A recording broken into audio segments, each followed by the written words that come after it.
Hello everyone. Now you will hear a brief retelling of the movie The Italian Job. Enjoy watching. John Bridger called his daughter Stella and told her he was in Venice. The repeat offender promised the girl that today he would go on his last job and then quit. John couldn't refuse his friend Charlie, a seasoned thief and con artist. They had been preparing for this job for a whole 3 months, but they needed to pull it off in just 7 minutes. The first to arrive at the site of the future robbery was Steve. He prepared liquid explosives to carry out a loud and unexpected renovation in the building. The techie provided the team with a 3D plan of the building, thanks to which they knew the location of every piece of furniture. The criminals swam through a canal into the basement of the house. Lyle calculated the location of the safe. It was 1 floor above and guarded by a whole gang of Italians. Steve treated the necessary section of the ceiling with explosives. The pyrotechnician, Left Ear, did the same thing, only from the basement side. The specialists installed detonators, after which a small directed explosion occurred. The safe flew through 2 floors and ended up in the American's boat.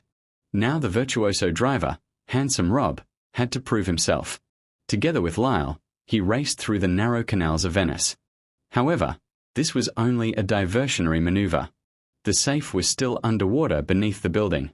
Old safecracker John Bridger was working on opening it. He finished within the allotted time, and the thieves saw dozens of gold bars before them.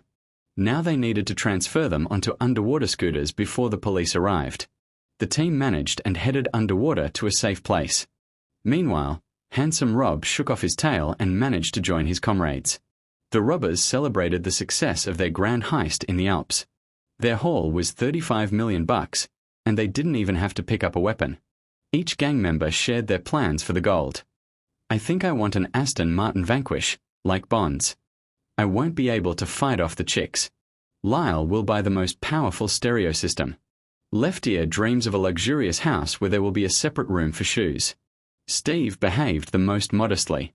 He stated that he would simply use his friend's ideas. The old man advised Charlie not to make robbery the meaning of life. He spent half his life in prison and barely communicated with his daughter. The time came to return to America. However, the van with the robbers was blocked on a narrow road. Unknown men began dragging bags of gold out of the vehicle, and Steve pointed a pistol at the driver. The scoundrel decided not to share with anyone. He was going to waste all his accomplices but only managed to put a hole in John. The vehicle with the rest of the robbers fell into the icy water. Steve emptied 2 magazines from his Kalashnikov and only calmed down when he saw old John's body float up. The others managed to save themselves thanks to oxygen tanks. Charlie will definitely avenge his friend's death. A year passed since that day. Stella followed in her father's footsteps. Only while her dad relied on his feelings and intuition, the girl uses the latest technology. Also, Stella works for the cops, not robbing banks. The girl races around the city in a red Mini Cooper, which will still play its important role. Stella got angry when she saw Charlie in her office, because it was he who dragged her father into that fatal job. But the thief didn't show up for no reason. They found Steve. He is now living in Los Angeles and recently bought a very cool safe. That's why Charlie came to Stella. There aren't many safecrackers who can crack such a monster. The stolen gold is stored right there. She will be able to avenge her father. At first, the girl refused, but after thinking it over, she still gave the go-ahead. I want to catch that moment when he sees that the gold is gone. The next day, Stella met the rest of the team. Lyle, who almost killed himself on a racing motorcycle, and Left Ear, who at age 10 planted a bomb in the toilet but overdid it and has been deaf in his right ear ever since. Driver Handsome Rob once provoked the police to set a record for the longest chase. Charlie himself started back in elementary school, stealing confiscated money from bullies. All gang members received new SIM cards and documents. James Tselkes, could you give me a decent last name at least once? Stella promised that she would crack the safe in just 5 minutes. The conspirators studied the security system of Steve's house. Cracking it is no easy task. There is only one guard, but there are watchdogs. Meanwhile, Rob times how long it takes them to get from the house to the station. Traffic jams and idiot drivers pose a serious problem because of them. The whole journey could take up to 50 minutes. Green lights are needed all the way. Lyle will try. Meanwhile, Steve gradually sells off the gold to a local jewelry store owner, though he can only take 2 bars at a time. Where did you say the bars are from? I didn't say. The two agreed to meet again in a couple of days. The team hatched a plan to get into Steve's house. They would also need Stella's help for this, who was just practicing cracking the safe. So many tools. Dad worked by feel, the old-fashioned way. Technology guarantees speed. You don't know. Charlie figured out to cut off Steve's cable, and Stella would sneak into his house under the guise of a repair technician. First, they needed to get a van and a uniform from the cable company. This is a job for Handsome Rob. He easily got the necessary girl into bed and made a mold of the keys to her service vehicle. Just like that, Stella became Becky for a time. That same morning, Left Ear disconnected the cable, and Steve was left without cable TV. He asked his guard to call repairmen. Charlie intercepted the call and pretended to be a company employee. The technician could come right now. A hidden camera was attached to Stella's shirt. Thank you for coming so quickly. We rushed to our clients. In the yard stood an Aston Martin, the car Handsome Rob dreamed of. Steve immediately took a liking to the cute cable technician. Stella filmed the house's layout but, most importantly, found the cabinet where the safe was hidden. Lyle flared up when he saw the desired stereo system. That jerk stole all our dreams. When the cable problem was fixed, Steve began openly hitting on Stella. For some reason, he thought they seemed familiar. The rich guy invited the girl on a date, though even his touch was repulsive to her. But Stella wouldn't have to see Steve anymore. They just needed to lure the scumbag out of the house.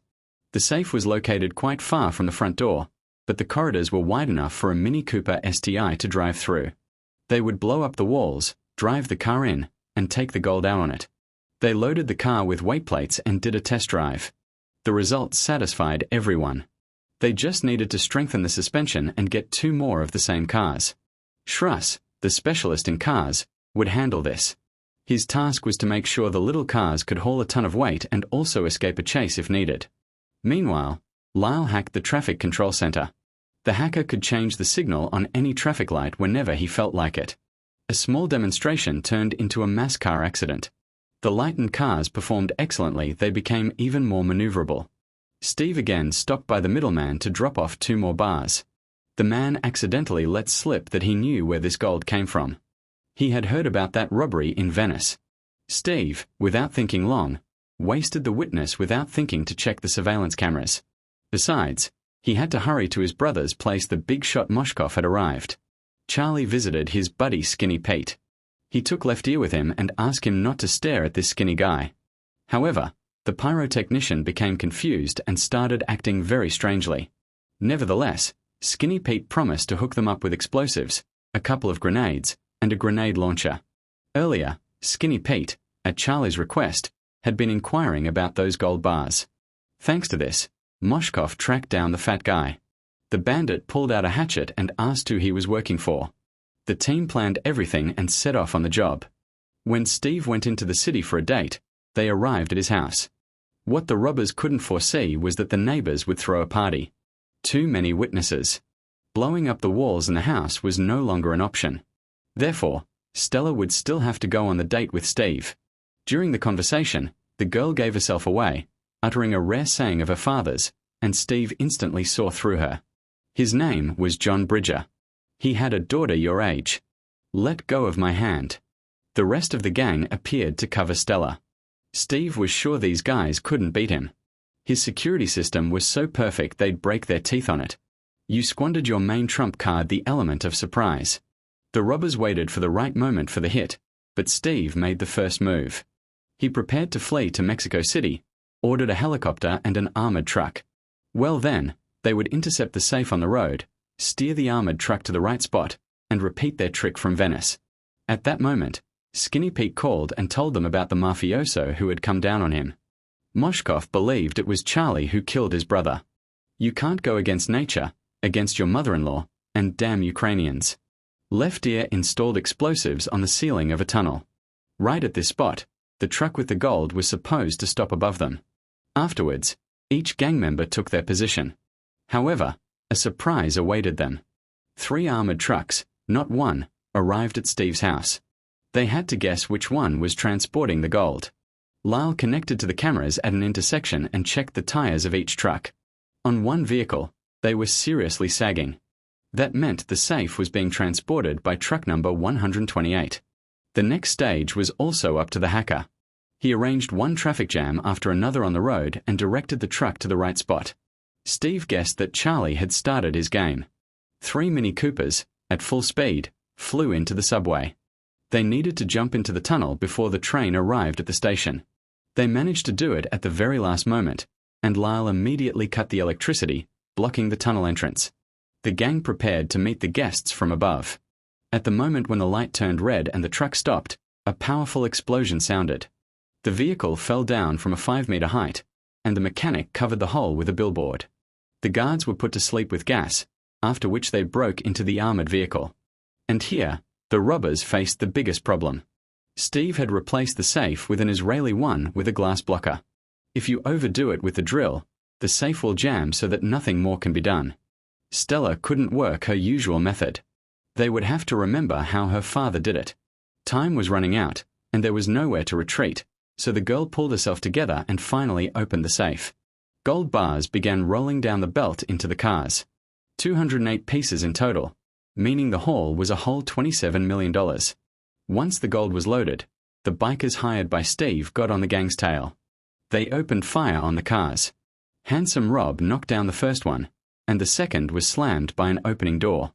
However, they couldn't hide from Steve himself, as he was chasing them in a helicopter. The group split up, and the jerk decided to continue the chase after Charlie. The thief drove under a bridge, but this didn't stop the helicopter pilot. He blocked Charlie's path, so our hero had to use a ramp to bring him down. Steve didn't give up. He pulled a gun on the guy and stole his car. All the cars, as planned, arrived at the station. The mechanic was already waiting for them and pointed to the right train car. The drivers left the Mini Coopers and calmly went on their way. They didn't know that Steve had followed Charlie and was now getting ready to take his gold back. At the same time, Steve himself didn't know that a new person had joined the team. He paid the mechanic $5,000 to let him into the train car.